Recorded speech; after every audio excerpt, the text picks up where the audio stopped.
Arsenal versus Chelsea. Massive game. Another one of them must-wins. Had that great win last week, of course, away at Tottenham. But this one, another London derby, another team that, you know, is a lot on it for them as well. Chelsea, you know, I mean, they drew last week at home against Burnley. You know, dropping points a lot. They're in a battle to try and get into that top 4 or 5, and they're struggling at the moment. Cucurella's out. No Fofana, we know he got sent off. How are you guys feeling about this game? You know what it is with them is that we're a better team than them. We've proved it across a couple of games now, but you see the way we celebrated that Havertz late winner goal. I think there's going to be something. You see the way, even the way when back in the days of when we played Brentford and we were all about that Tony tweet and we were amped up for it. I think they're going to be thinking, look what they did to us last time at this ground. They were taking the mick out of us. You got Havertz doing all this and pointing to the badge and that. For them, although they are fighting for top 4, top 5, and the 3 points would be big for them, I think they'd celebrate taking a point off us just to know. And that's the issue we were saying last week. We're going to be great for them, but we're going to be going to teams now where they'll happily accept the point. Just to I say think it's a lot different with him. I was chatting to Matisse. We did a face-off. That Burnley, and he's like 0.8 no good. Need to win it. After Burnley, yeah, that definitely helps. You know, that Burnley game was a real bad result for them. They're currently in 5th place, but on the same amount of points as Liverpool. Liverpool have got West Ham at home.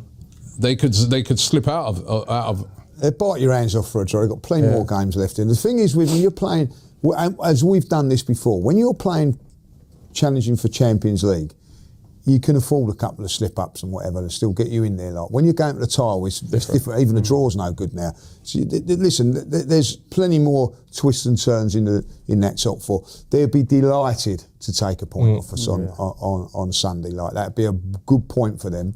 You know what I mean? 3 even better, of course. But they look at that and go, look, we'll take the point there. And we've got other games where other teams will slip up. You know, Chelsea have got to still play Man City. They've still got to play a couple of those teams in and around that. Like, so they look at that. And I see a lot of people and a lot of Chelsea fans predicting that they can get a draw for the exact thing what Jack's saying. It's a point for them's good. For us, it's not. But then again, that a point would have been good for Tottenham last week. You know what I mean? Not for us. So we're going to be facing this a lot. Like, you know, facing it every game from now till the end of the season. That's the reality of it. I think this one, we've got to win this game because if you look at our current form and all that, like it's patchy. But if you can get a couple of wins behind you, you know, all of a sudden you go, oh well, it's 5 wins, couple of draws. It doesn't look as bad. But if you don't win another game, as we're saying, like, it's now no 3 wins in 6 or 3 wins in 7, 3 wins in 8. We've got to start winning games, and particularly at home. I think this will tell us a lot. I know, like last week, it was fantastic and everything, but this one for me is more of a test for us because of, you know, that we're going up in quality now. Yeah. Just going on Chelsea's record over the last 5 games. Obviously, they drew last week with Burnley at home, beat Hull 4-0 in the FA Cup, drew 2-2 at home against Leeds, beat Wolves away 3-1, and then previous to that, that was that 1-0 defeat against us in the League Cup. What are you thinking? Yeah, it's a dangerous game, you know, because we've played them 3 times. The first game, I know we had a lot of debate about that game when we against the 10 men and we weren't able to beat them, and then in the cup we should have battered them really at their ground. We kept them in it, and then obviously in the 3rd game we nicked it at the end. So they've got good players, João Pedro and Caicedo and Palmer. The pressure's on us at the end of the day. I feel we said must win. We're saying, well, every game's a must win at this stage, isn't it? I just think, like Lee said there, if we put out a convincing victory, I think it sends a statement out that, look, we are back on track. We beat Tottenham, we beat Chelsea. If we were to go and draw this, you go, oh, yeah, you beat Tottenham, but then you fell back into that trap. I just think you're at home. I was looking at our squad the other day. Marino's the only injured player. They reckon Havertz will be back in the squad for this game. So everybody, Max Darman's back in training. I just think we've got to really send a message out to them. Their fans don't seem convinced by their manager. Do you know what I mean? I don't know if you've seen that picture of him in his local pub after the game. They said this guy's got no aura. he's just drawn to Burnley and he's having a pint in his local pub by himself. He just looked miserable. So I think I think the Emirates will be rocking on Sunday. I think the fans know now. Got a great 10 games record. to go. We've got a great record against Chelsea at home. Yeah. Isn't it? Yeah, we have. Actually. In general, Arteta's record against Chelsea really good, but we got a quick turnaround as well because obviously we got Brighton 3 days later. Yeah. So That's a dangerous game, by the way. that's Brighton. right, That one worries me a little bit. we got a quick turnaround. Drew there last year. Yeah, Welbeck and them, man. It's But the thing is, right, is that the turnaround's the same for Brighton as well. So me, I don't worry about those ones as much when it's more like when the turnaround's quick and you're playing a team that's had a whole week off and that, you know what I mean? But I think that can't be used as any excuse because it's the same turnaround for them. They got a game on Sunday as well, I think. Listen, at the end of the day, Chelsea have got players that can hurt, like where I don't think Spurs had. So we've got to be on the game, we've got to be on the ball. See what I think up front they got, you know, João Pedro's on form at the moment. You know what I mean? We know Palmer, you know, very dangerous player. They got dangerous players up front. However, at the back, as I said, no Cucurella. He's always a big player for them in these games. You know, he's locked up Saka a couple of times in previous games. And no Fofana, right? He's been quite important in, you know, as one of their centre backs. We know that's an area that they're weak in. There's a great chance to get at their defence because that defence ain't been the greatest anyway. That's been their real Achilles heel this season. They ain't been the greatest anyway. We got a chance to really get at that defence. I really want to see Mikel Arteta this week. Do what he did last week. Just say, yo, from minute one. That's what I liked about last week's game. From minute one, we were on them. On them. I don't want, you know, I hope we don't revert back to some of them sort of where we waste a half of football. Yeah. With just control. You are right. The crowd's going to be rocking. Everybody's really up for it following that win over Tottenham. Ride off the back of that and go and really stick it on Chelsea. Yep. That was the blueprint last week for, I think, how we need to play going forward. Like, it will be difficult when you're up against like a low block.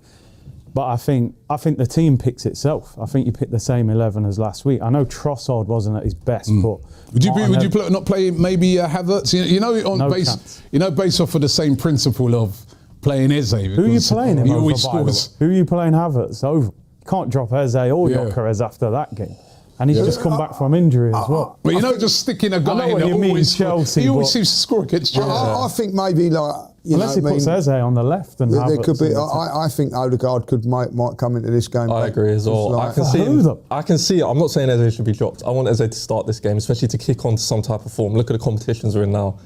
But I know I would not be shocked if I saw Odegaard or Havertz there instead of Eze. I can't drop Eze. Well, you can because I don't think Spurs were. It's like, you know. Can't drop Eze, man. You can't do that. Listen, I had Graham on my channel yesterday, and he come up with a good point. Like, you know what I mean, that Chelsea like to play at the back and needs to be pressed. If you look at the game against the Stamford Bridge, we pressed them high up, won the ball back, and got lots to go. Eze's not that sort of player, so it's horses for courses. Like play where they're a little bit open, Tottenham in midfield. It could be a little different game. I wouldn't be surprised if Odegaard plays in this game.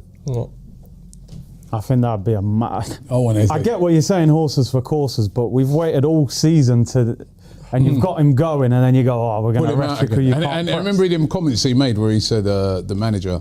Yeah, he was. Arteta said it. He said, he's been upset with me because I haven't played him. Now I know how to play him. Oh, listen, I think he should. I go along with you. I think it should be the same. So it may be. Again, I look at maybe like bringing Calafiori in place of Nketiah because we need to be on the ball a little bit more. But then in the next game against Brighton, Nketiah comes back. That would be one thing I'd look at. Would you do that? For this game, yeah, I would, because I like your reasoning of why you. I wouldn't do that. Yeah. The only reason I wouldn't is because Chelsea are dangerous out wide, and I just think Calafiori's a bit shaky defensively. And Nketiah's a better defender, you know what I mean. Nketiah's been fantastic for us the last few games, but I also think, and I know you shouldn't say this, you've got to think of that Brighton game as well. You know what I mean? I think maybe just one or two changes have got to happen. I don't know, So it'd be interesting. Listen, if Eze plays on Sunday, I'll be very surprised if he plays on Wednesday. Yeah, but then I'd want him to play in that as well because, again, If he's in form. Again, yeah, if he's Yeah, on I know, form, like- and it's a bit like the Tottenham thing, man. He likes a bit of Brighton, you know what I mean, from his Palace days. Palace. You know what I mean? There'll be that little spikiness there. You know what I mean? I want to see this guy get a run of games now, man. You know what I mean? Like, you know, He deserves it. He deserves it after that game. I want to see him. I agree. I want to see him get a little run of games now. And plus, we got Mansfield next week, so you can say to rest them up. boys, look, get through those two, and then you'll all have a break next week. Yeah, there is Make that. 10 There is that. changes. Like, you know, but I do think that you won't be seeing. There will be slight tinkering all the time now. Like, you know. Yeah. How do you think Chelsea are going to set up? How do you think they're going to play? Like Remember they when did in they the semi-final. when they came in the semi-final, they were very defensive, weren't they? I You think they're going to do that? Yeah. Because They'll look at what Tottenham did, where they tried to come after, play a bit higher in that second half and stuff, and they'll think, we're not doing that. We're not getting embarrassed. They don't. I think they know. I think at the Emirates in general, if you concede early, it's very, very tough for the other team to come back and get something out of it. So they'll probably look at it as we keep them out as long as possible, set piece, counter attack. You know, if Pedro Neto down the wing or something. But So then that says for me even more than play Eze. Definitely, yeah. I agree. Like I want Eze to play. I think the only player that I'm struggling about right now is Jurien Timber. Can he play on a Sunday and Wednesday in the current fitness? But then play him Sunday and then bring in Mosquera Or would you bring in White? Ben White on the for Wednesday? Would you bring in White for Oh, Chelsea? don't know if Ben White's fit. Is Is he like fit? that? Yeah. We don't know. Mosquera. I'd have Timber for this game, and then maybe, you know, if that's a doubt, Brighton. then White or Mosquera. The harder game for me is this Sunday, Yeah, of course. and that's Chelsea. that's the game where, like, go and make your mark, go and win that, go and do well in that game. That gives you that momentum to carry Go into through. the next one. Yeah. Chelsea's midfield, Enzo, Caicedo and Santos, it's really strong. A strong press and runners is what we need against them. Eze makes the bench. MOB starts, he says. Nah. No chance. Eze, for me, if we keep saying brave and all that, be brave, I want him starting. Well, Odegaard's good enough. Yeah, he's good. Captain. But the man just scored Good 2 enough for goals what? last week. Come Yeah, on, but man. it's a different game. Yeah, I It is got a di- Odegaard. Listen, remember Odegaard had a nice little assist at the end of the game. I'm not saying I'll do it, But I'm going to say I won't be surprised if you haven't. This is a different game, different standard, different team. Like, I'm not being horrible. When Martinelli scored that trick against Portsmouth, no one was saying, because the standard of the team. Let's get this right. They're Premier League, relegation fodder. Portsmouth, though. Premier League. Well, they're relegation fodder. No, Lee, come on. This is a Premier League game with huge pressure on it. Away at their place, brand new manager, all that is the pressure. My man just like... What pressure was how much pressure did you feel in that game? Breakdancing at White Hart Lane. You know what I mean? Run the MC on How it. much pressure did you feel at that game? I was actually sitting there, even at 1-1. Shut up, man. confident. Before we got to the I game. bet you were Oh, swearing your head nervous. off. 2-0. 2-0. Yeah, you're never going We to need to all write do yours that, down don't we? anyway. You just look at the He camera spent and the whole smile. show Yeah. saying, defensively, we're making mistakes. 2-0. 2-0. You know what? Until we bring in that rule, then 2-0. I'll go for it. Stay at the top. You're next, isn't it? Yeah. Oh, man. I'm going to go 3-1. He's go-to. That This is your chance. This is your chance, This is your Yes, chance. your chance, You Rob. can climb back above. 2-1. Oh. Whee!